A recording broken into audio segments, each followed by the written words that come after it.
سالانہ غوث العظم رضی اللہ عنہ کانفرنس سے تصوف، ارادت اور فتوت کے موضوع پر شیخ الاسلام ڈاکٹر محمد طاہر القادری دامت برکاتہم العالیہ کا خصوصی خطاب۔ تصوف کیا ہے اور دین اسلام میں اس کی اہمیت کیا ہے، ارادت کیا ہے، مرید کون ہوتا ہے، تو بھی کہاں سے آ گئے، تصوف کہاں سے آ گیا؟ اگر ایک جملے میں آپ مجھ سے پوچھیں کہ تصوف کی حقیقت کیا ہے تو جواب ہے سارا تصوف لذت توحید کا نام ہے۔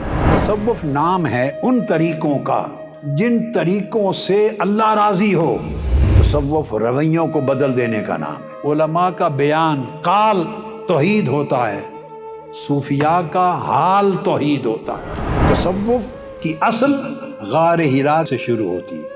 یہ غار حرا کا اسلام ہے، رسول پاک کی سیرت طیبہ کا اسلام۔ یہ آقا علیہ السلام کی حیات طیبہ نبوی زندگی یہیں سے شروع ہوئی ہے۔ تصوف کو بدنام کرنے والے وہی لوگ ہیں جو تصوف کو استعمال کرتے ہیں۔ اگر نسلوں کو بچانا ہے تو اپنے علم کو، اپنے عمل کو، اپنے فہم کو درست کریں۔